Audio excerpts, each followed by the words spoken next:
Story 1. The Wound. We weren't the first to visit the cabin. That much became clear when we found the diary. Our group had been looking for a remote retreat, somewhere to escape the daily grind.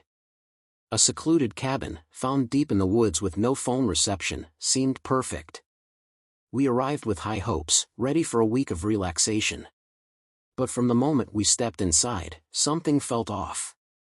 The cabin was old and dusty, with a musty smell lingering in the air. It was immediately clear that no one had stayed here for a long time.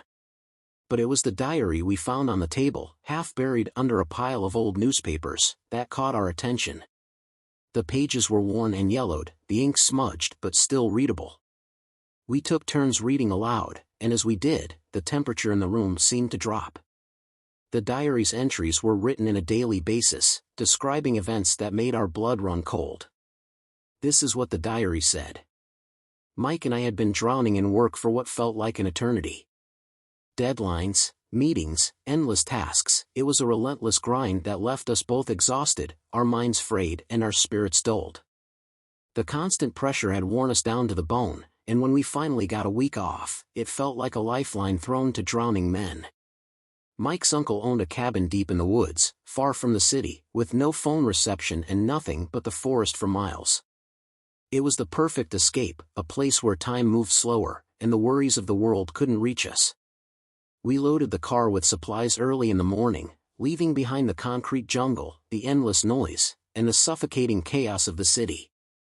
The farther we drove, the more it felt like we were shedding the weight of our lives, leaving behind the stress, the exhaustion, and the ceaseless demands. The road narrowed as we ventured deeper into the woods, the trees growing taller and thicker, their branches intertwining to form a canopy that blocked out the sun. The air became dense with the scent of pine, earthy and fresh, filling our lungs with each breath. It felt as if the forest was closing in around us, wrapping us in its embrace, drawing us into its depths. The cabin appeared suddenly, a solitary structure nestled in the heart of the forest, surrounded by a sea of trees. It was old, with weathered wood and a sloping roof, the windows dark and still. As we pulled up, a strange feeling washed over me, a sensation that we were entering a different world, a place untouched by time, where the rules of reality no longer applied. The first night was peaceful. We unpacked our bags, lit a fire in the old stove, and settled in with a bottle of whiskey we had brought along. The cabin was small, with creaky wooden floors that groaned underfoot and walls that seemed to breathe with the weight of years. There was something comforting about its age, as though it had seen countless visitors before us and kept their secrets, guarding them in the shadows. The fire crackled in the stove, casting a warm glow over the room, and we talked about everything and nothing, letting the stress of our lives melt away. The whiskey warmed our insides, and for the first time in months, I felt a sense of peace. But as the night wore on, something strange began to happen. It started with an odd smell, faint at first, but unmistakable. It was the scent of decay, like something long dead and forgotten. We shrugged it off, blaming it on the old cabin or perhaps a dead animal nearby. But as the hours passed, the smell grew stronger, more pervasive. It clung to our clothes, our skin, and lingered in the air even after we left the room. No matter where we went in the cabin, the smell followed us, an invisible presence that we couldn't escape. The next day, we decided to explore the surrounding woods, hoping the fresh air would clear our heads and banish the lingering unease. The forest was thick, the trees towering above us like ancient sentinels, their branches knitting together to block out the sun. The further we walked, the denser the forest became, the path winding and twisting as though the woods themselves were leading us somewhere, drawing us deeper into their embrace. We stumbled upon the clearing almost by accident, a barren patch of ground in the middle of the woods, where the trees were blackened and twisted, their trunks charred as if by some intense heat.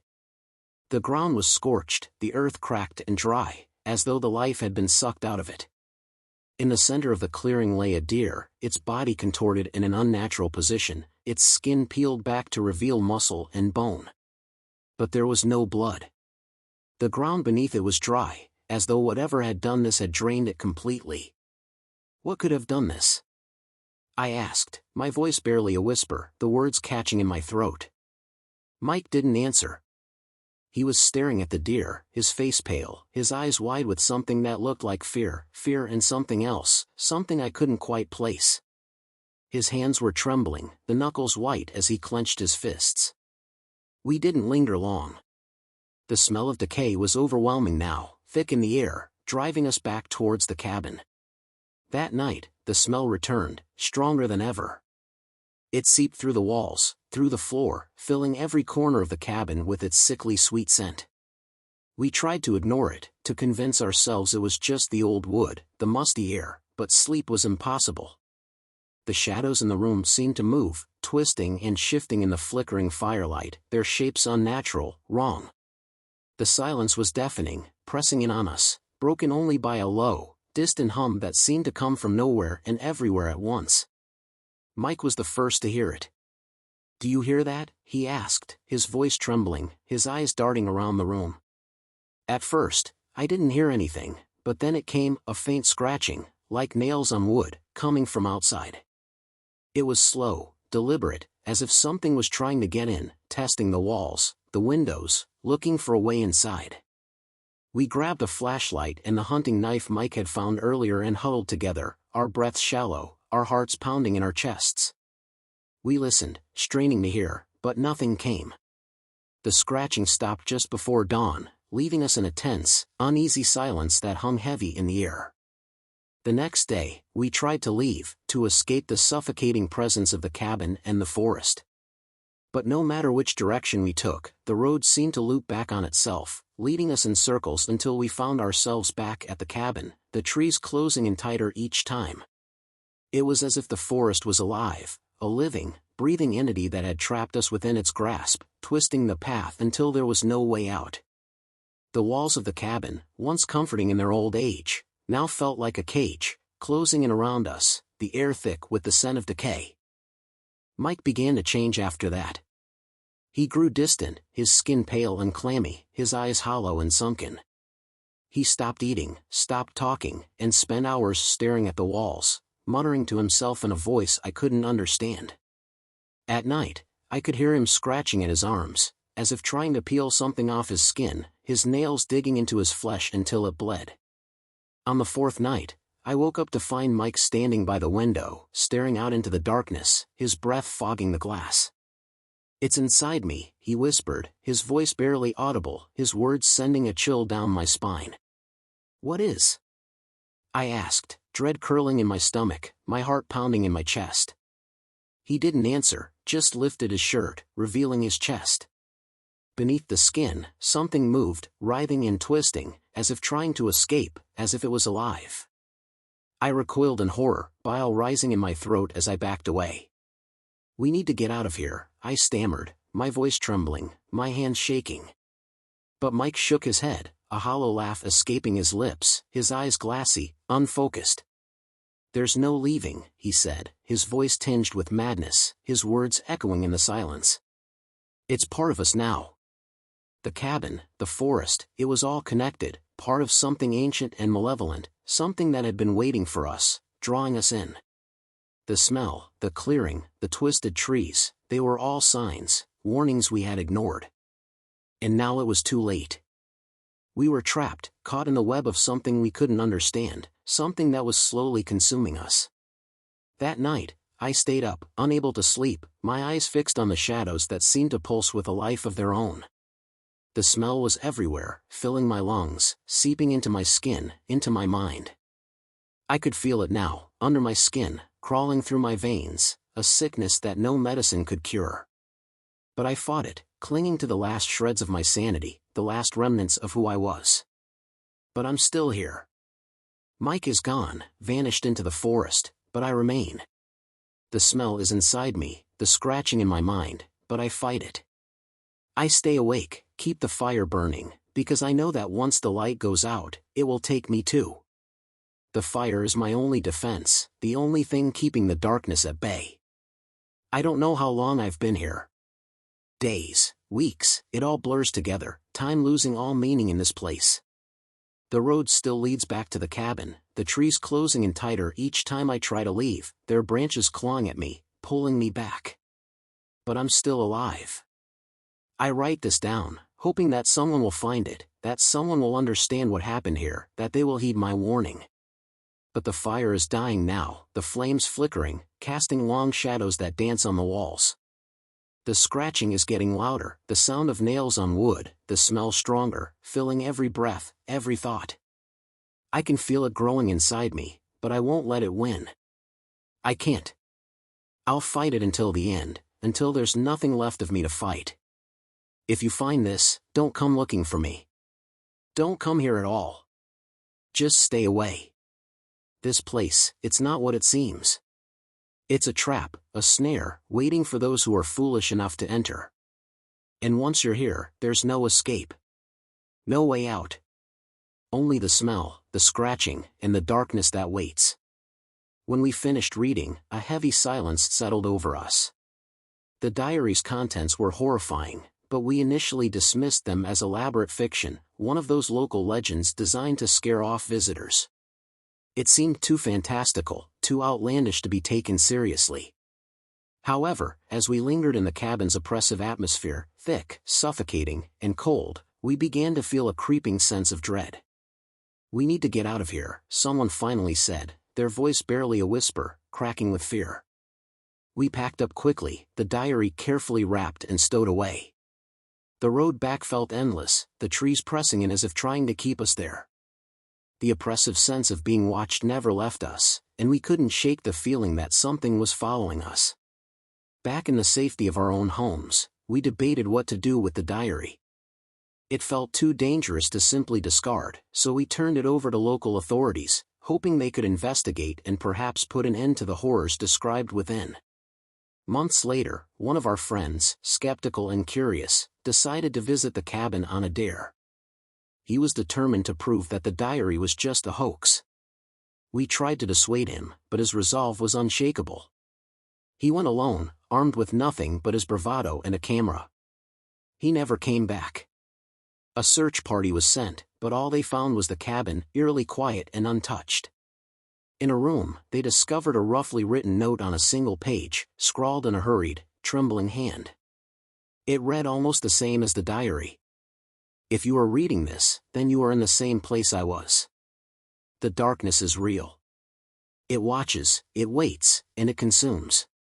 I thought I could escape, but the forest is not so forgiving. The smell, the scratching, it's all true. It has taken me. I am no longer in control. If you value your life, leave now.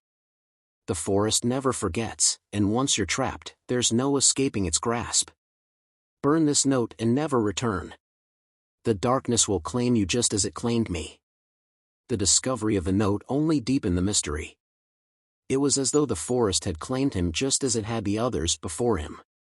The cabin remains a place of eerie legend. According to local lore, anyone who stays there for more than one night vanishes without a trace, leaving only whispers of their final moments. If you're reading this, take heed. We escaped, but the forest might still be waiting, patient and eternal. The diary's warnings are real, and the darkness in those woods is unforgiving. Be cautious. Never venture into those woods. The fear lingers, and the scratching echoes in our minds. We left with our lives, but who knows if the forest will ever truly let go of those who dare to disturb its silence. Story 2. The Whispers in the Walls. I've lived in this old house for about 6 months now. When I first moved in, it felt like a dream, a cozy place in the countryside, far from the chaos of the city. But lately, things have changed. It started with the noises. At first, I thought it was just the house settling. You know, the usual creaks and groans of an old building. But these sounds were different. They were subtle, almost imperceptible at first, soft whispers, like a conversation happening just out of earshot. I tried to ignore it, convincing myself that it was my imagination. But the whispers grew louder. They weren't just sounds anymore, they were voices. I could never make out what they were saying, but I knew they were talking about me. They would start when I was alone in a room, or in the dead of night when I was trying to sleep. It was as if the house was alive, and it was watching me. One night, I couldn't take it anymore. The whispers had become incessant, driving me to the edge of madness. I shouted at them to stop, but they only grew louder, more frantic. Desperate, I began tearing through the house, trying to find the source. I tore at the wallpaper, ripped up the floorboards, and even smashed through the plaster. But there was nothing, no wires, no hidden speakers, nothing that could explain the voices. That's when I noticed the walls. Behind the plaster, there were layers of old wood, stained dark with age. But that wasn't what caught my attention. It was the carvings. The walls were covered in them, hundreds of tiny, intricate symbols etched deep into the wood. They seemed to twist and writhe in the dim light, as if alive. I leaned in closer, trying to make sense of them, when I felt a sudden, cold breath on the back of my neck. I spun around, but no one was there. The whispers stopped abruptly, plunging the house into an eerie silence. I backed away from the wall, heart pounding, and stumbled into the hallway. But as I did, I saw something that made my blood run cold. The carvings weren't just in the walls, they were everywhere. The floors, the ceilings, even the furniture. Symbols upon symbols, all woven together in a complex, nightmarish tapestry. How had I never noticed them before? Panic set in. I ran to the front door, desperate to escape, but it wouldn't budge. The locks were open, but the door felt like it was glued shut. I pounded on it, screaming for help, but my voice seemed to die in the air. Then, I heard it, a single, clear voice, right behind me. "Don't leave. We're not done yet." I whipped around, but the hallway was empty. The voice, however, was unmistakable, cold, calm, and dripping with malice. I ran back to the living room, hoping to find something, anything, that would help me escape. But as I entered, I stopped dead in my tracks. The room was different. The symbols had changed. They were no longer just random etchings, they formed a word, repeated over and over across every surface. "Stay." I stumbled backward, tripping over the torn-up floorboards. The whispers returned, louder than ever, filling the room with a cacophony of voices. They weren't just talking now, they were shouting, screaming at me to stay, to join them. The room began to close in on me, the walls seeming to pulse with a life of their own. I scrambled to my feet, heart racing, and bolted for the stairs. If I couldn't get out, maybe I could hide. But the moment I reached the top of the stairs, I knew I had made a terrible mistake. The upstairs hallway was completely dark, the kind of darkness that swallows you whole. The whispers were there too, echoing all around me, but they were different now, softer, almost pleading. I hesitated, feeling the icy fingers of dread clawing at my mind. But something compelled me forward, something I couldn't explain.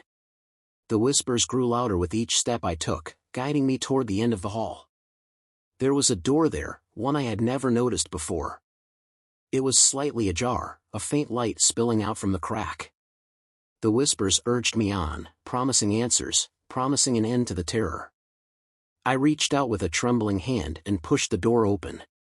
Inside, the room was empty, save for a single mirror on the far wall. It was old and ornate, the glass slightly warped and clouded with age.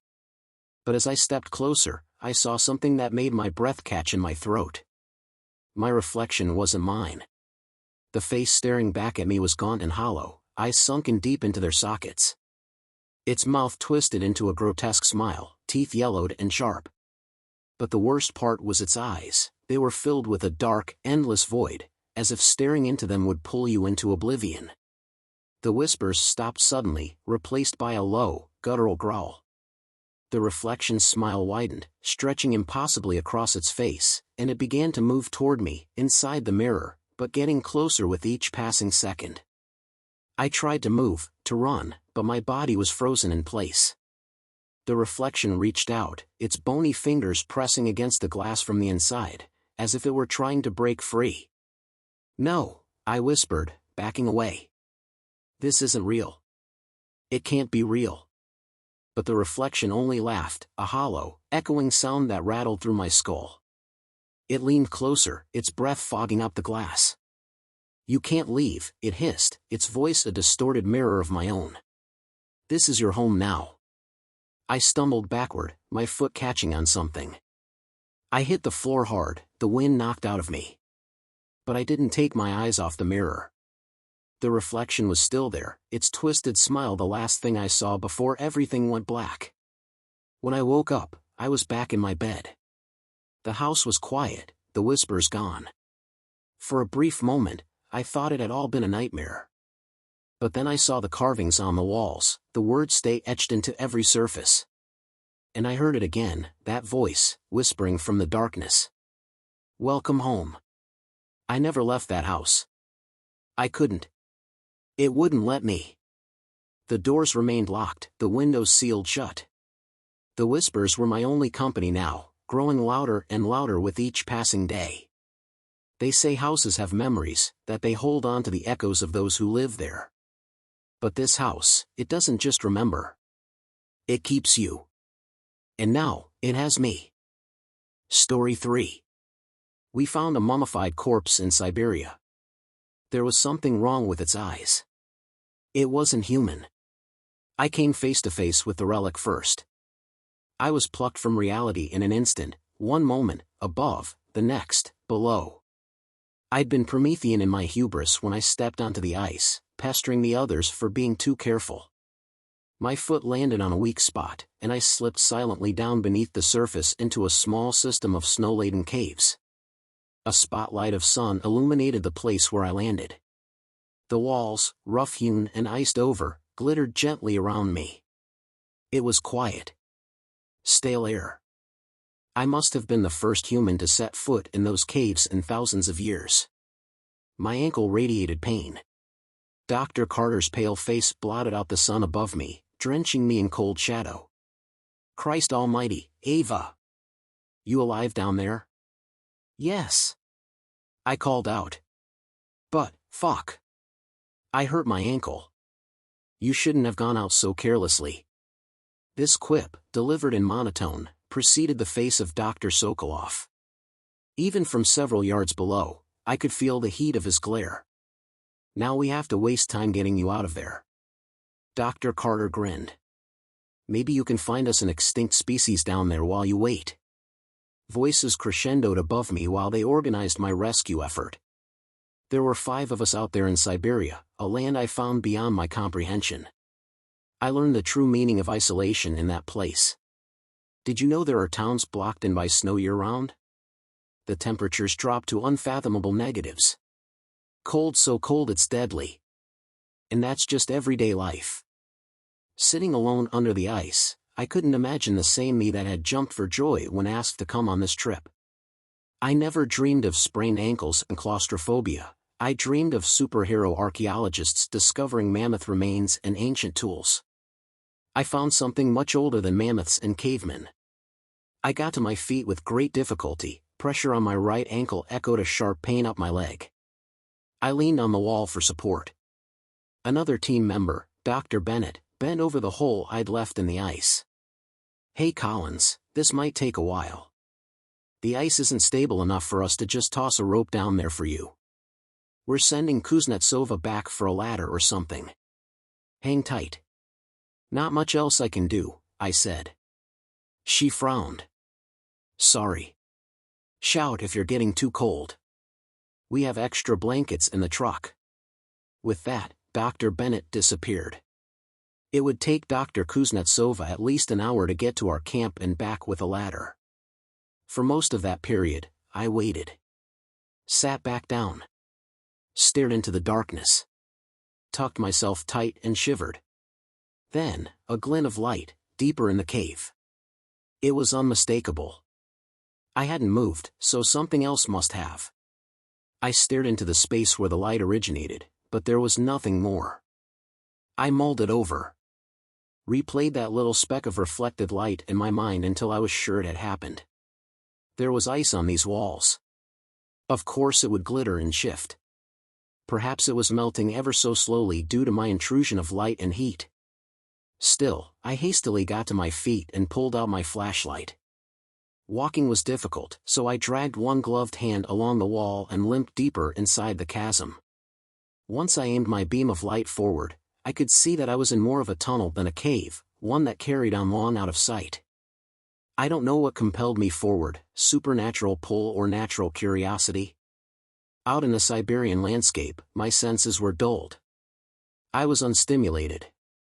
I craved discovery, and more so, I wanted all the glory of being first. So I carried on into the tunnel, hand on the wall for support, in search of the mysterious glint. I stopped to catch my breath and rest my ankle. When the worst passed, I centered myself again to continue my journey. It was then I noticed my hand, the one I used to balance against the wall, was warm. I shone my flashlight on the wall, and two eyes reflected back at me. In an instant I flattened to the ground, shoving myself to the opposite wall to get away. Incoherent thoughts swarmed in my skull, but I couldn't conjure a face and body to go along with the terrible fear. What had I seen? Eyes, yes, but anything more? I was so frightened that the image became obscured by my panic. My back hit the cold rock. All I could do was utter a pathetic wheeze. Fear so sharp you're struck mute. Nothing came leaping out of the darkness at me. If there was any noise, it couldn't be heard over the sound of my own heart's violent dance within my chest. I gripped the flashlight and brought the beam up to face my supposed attacker, and the light struck its eyes once more. It wasn't human. Not anymore, at least. I was nearly unable to control my own body at the sight of it. It took great strength to keep the light steady. I knew it was dead because it was partially fused with the rock wall. Almost as if it had always been in that rock, but millennia of erosion had slowly revealed it. I stared up at a person, mummified and shriveled and ancient. The sort of leathery age that predates written language. Its brown skin was taut, making its eyes appear half-gorged out of their sockets. The cadaver was lipless and perpetually grinned, teeth chipped and blackened. It was half in and half out of the wall of the cave. Frozen in eternal motion. My hand had been right over its face. The eyes frightened me more than anything. They were certainly the propellant of my journey deeper, but they defied logic. Anything this old and dead wouldn't have eyes. The cold must have preserved them, yet they didn't show the same wrinkled wear and tear of the rest of the thing's body. It was like someone had plucked their eyes out yesterday and set them inside the corpse's empty sockets.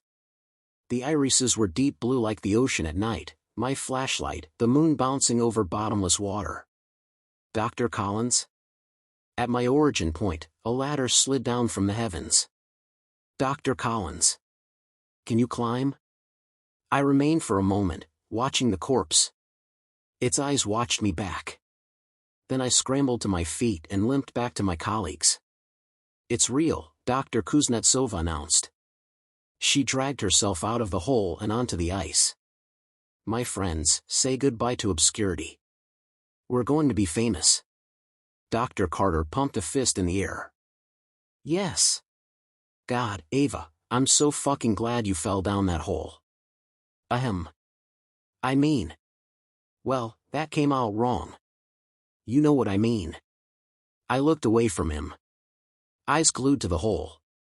Man, Dr. Bennett gushed. Forget Otzi the Iceman. This thing's gotta be older than him. Whether it was the shock of the strange corpse or my fall, I was numb to their excitement. Dr. Sokolov was the only one who shared my lack of enthusiasm. He climbed down into the hole last, viewing the corpse alone. He was down there for nearly 20 minutes, and when he came up, he was silent. As I sat on a pack and nursed my ankle, Dr. Sokolov paced back and forth by the truck, casting glances over his shoulder. He seemed indifferent, yet impatient. We'll have to find a way to extract him from the rock, Dr. Carter went on. And carefully. He may already be thawing. We don't want to rip him to pieces. We need the pneumatic drill. Did anyone bring it? It's at camp, but we'll come back here in the morning. Dr. Kuznetsova clapped her hands together. Not a moment to waste. This might be the most important discovery of the 21st century, people. No. We all turned. Dr. Sokolov looked sour. No, he repeated. We cannot remove that thing from the rock. We have the tools, Dr. Carter argued. We're experts, Alexei. We know what we're doing. I don't doubt anyone's skill or knowledge. I'm telling you it's a bad idea. With the aid of a ski pole retrieved from the truck, I stood and faced him. Is it because of the eyes? Dr. Sokolov stared at me for a moment, then he nodded. Oh, geez, Dr. Bennett sighed. You guys.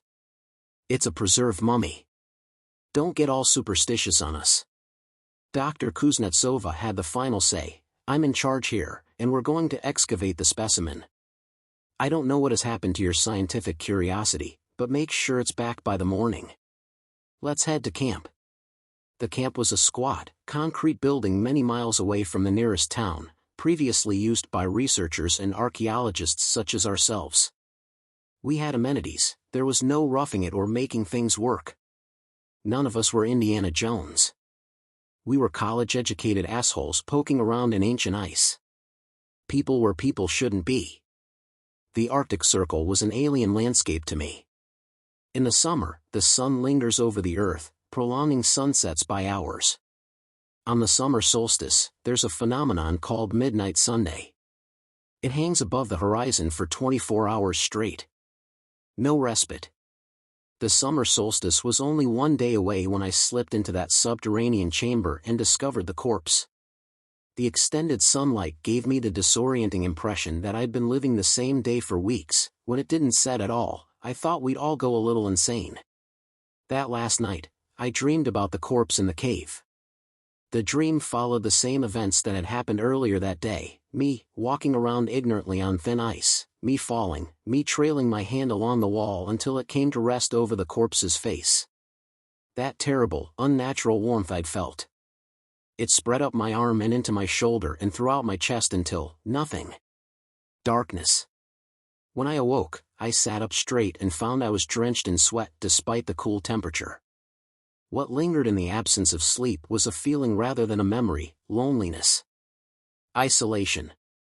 In the morning, when we convened, I noticed it instantly, the four of them looked exhausted. Food went untouched, coffee unpoured. No one wanted to eat breakfast before launching into what could be the biggest day of our lives. You're looking pretty rough, Bennett, Dr. Carter teased. She rolled her eyes. I'm looking rough? You look terrible, too. In fact, all of us look pretty fucking sorry. There was a heavy silence that vacuumed around us as we studied each other's pale, hung faces. We looked like victims of government torture. Did anyone else have a nightmare? I asked. Four faces lit up at me. Grateful, almost, that I'd been the one to say it. Rather unexpectedly, Dr. Kuznetsova nodded and spoke next. Yes, but I can't recall what it was about. It just left me feeling. I don't know the right word. Empty. Alone, Dr. Carter said. Dr. Bennett hummed in agreement. Yeah, I felt that, too. Not just lonely, deserted. Like you'd all left me here by myself or something, and I knew I'd never see anyone again. Dr. Sokolov said, it's because of that thing you found, Dr. Collins. My jaw unclenched to speak, to defend myself, but I couldn't. I agreed with him. I agreed with everyone.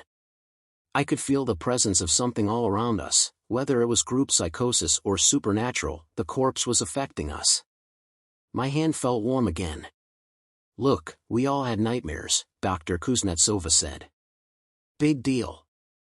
You all can cower inside, or you can make a name for yourselves. Let's be reasonable. So we went. Would you do any different? Cynicism tends to override all other emotions, especially in the academic community. We wouldn't have all this marvelous technology and knowledge if others had let fear outweigh curiosity. Even if I trembled and my heart beat irregularly as we approached the cave, I would go in. I would have no choice.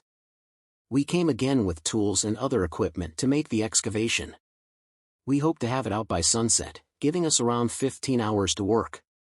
As the truck broke through the trees and out into the iced area where I'd fallen, my chest tightened. I felt like I was being pushed toward an unknowable oblivion. We stood in a circle around the hole in the ice, looking down into the cave. Well, Ava, Dr. Carter said, gesturing in my direction. "It's your crime scene." I peered inside. "I don't think I can climb down there first. Not with my ankle." For a moment, we all stood around, not moving. It occurred to me that no one wanted to be the first to go inside. Even Dr. Kuznetsova, our supposed leader, didn't make a move toward the ladder. She swirled at the ice with the toe of her boot, apparently fascinated by the motion. Dr. Bennett looked behind us at the tree line. Dr. Sokolov stood with his eyes closed. Dr. Carter just stared at me. "Well?" I said. "Okay, I guess I can go first," he said. He hesitated, looking around at all of us once again. He wanted someone else to volunteer.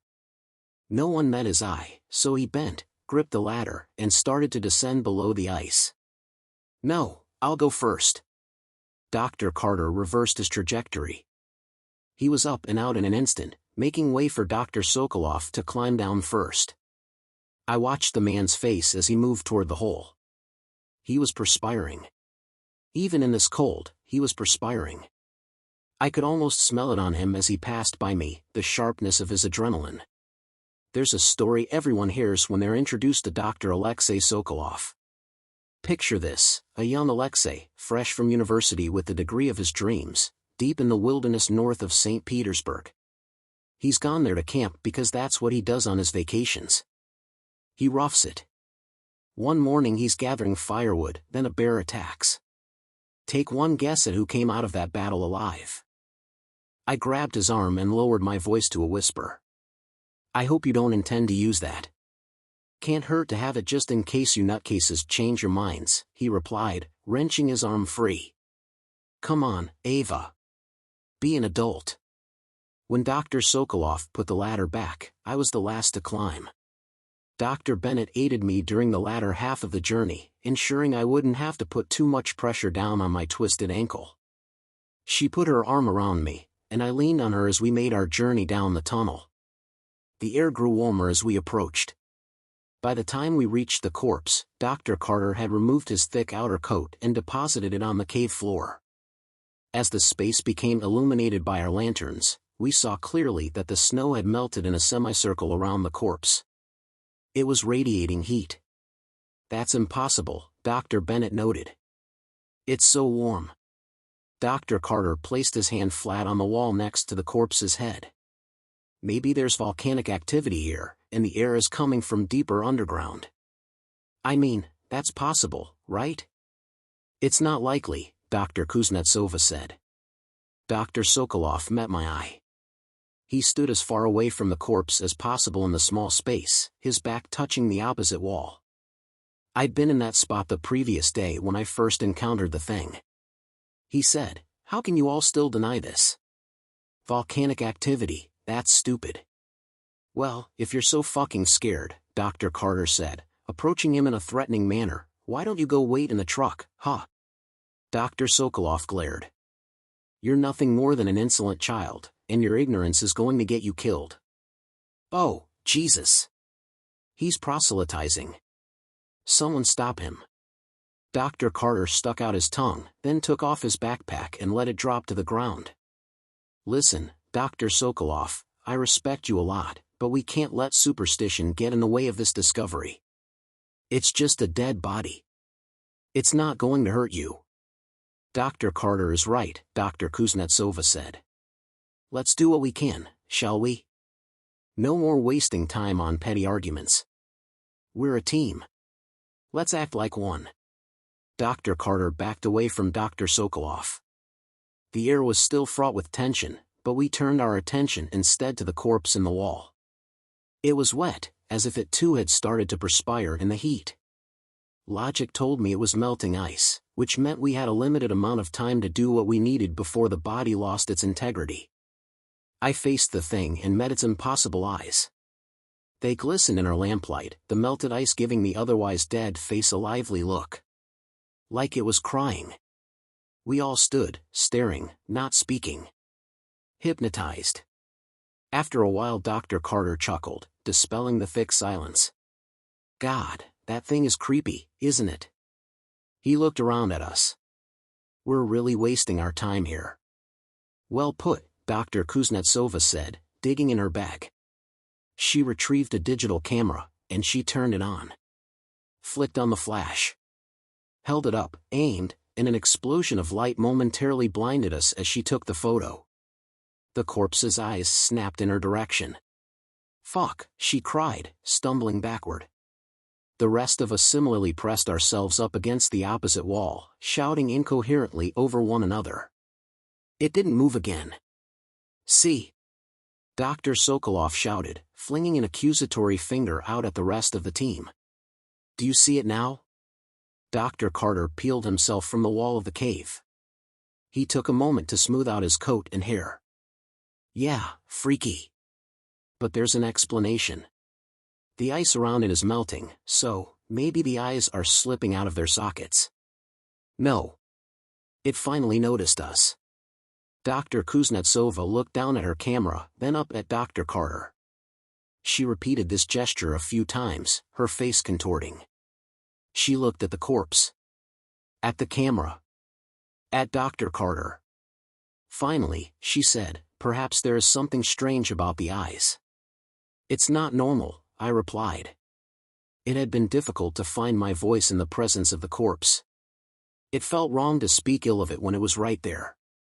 Its eyes should be gone. Not even mummification could preserve them like this.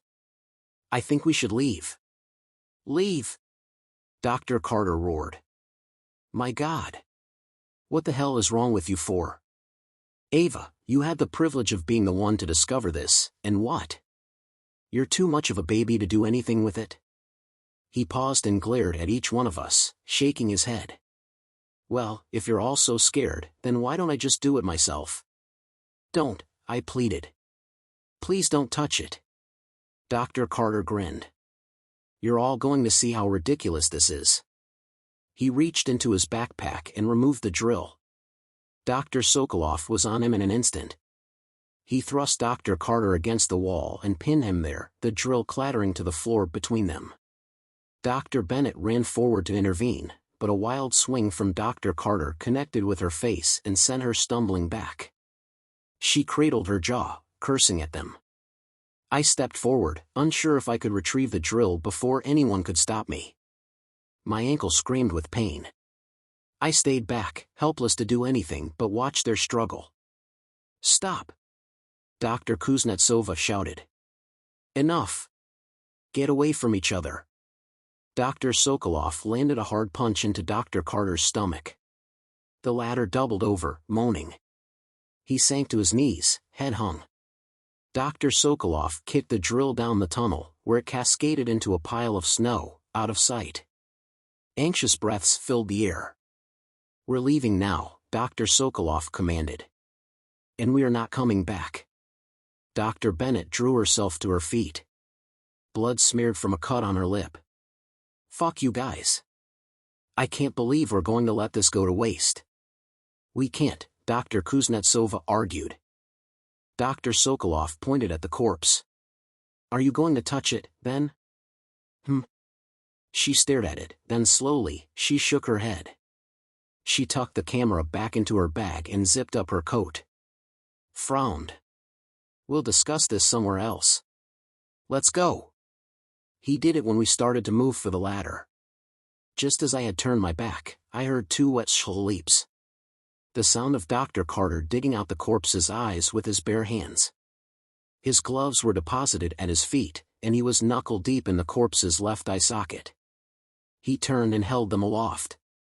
Look. No harm done. Blood began to pour from the corpse's empty eye sockets, and its arm shot out of the wall and latched onto Dr. Carter's wrist. I ran. My ankle made it difficult to move. In the chaos, I'd run deeper into the tunnel. I collapsed against the wall, choking on the cold air. Pain throbbed up and down my affected leg. I couldn't go on. If I were being chased, it was over. Yet once my heart settled and my breathing steadied, I greeted nothing but silence. There was no tearing of flesh, agonized screaming, or sounds of a struggle.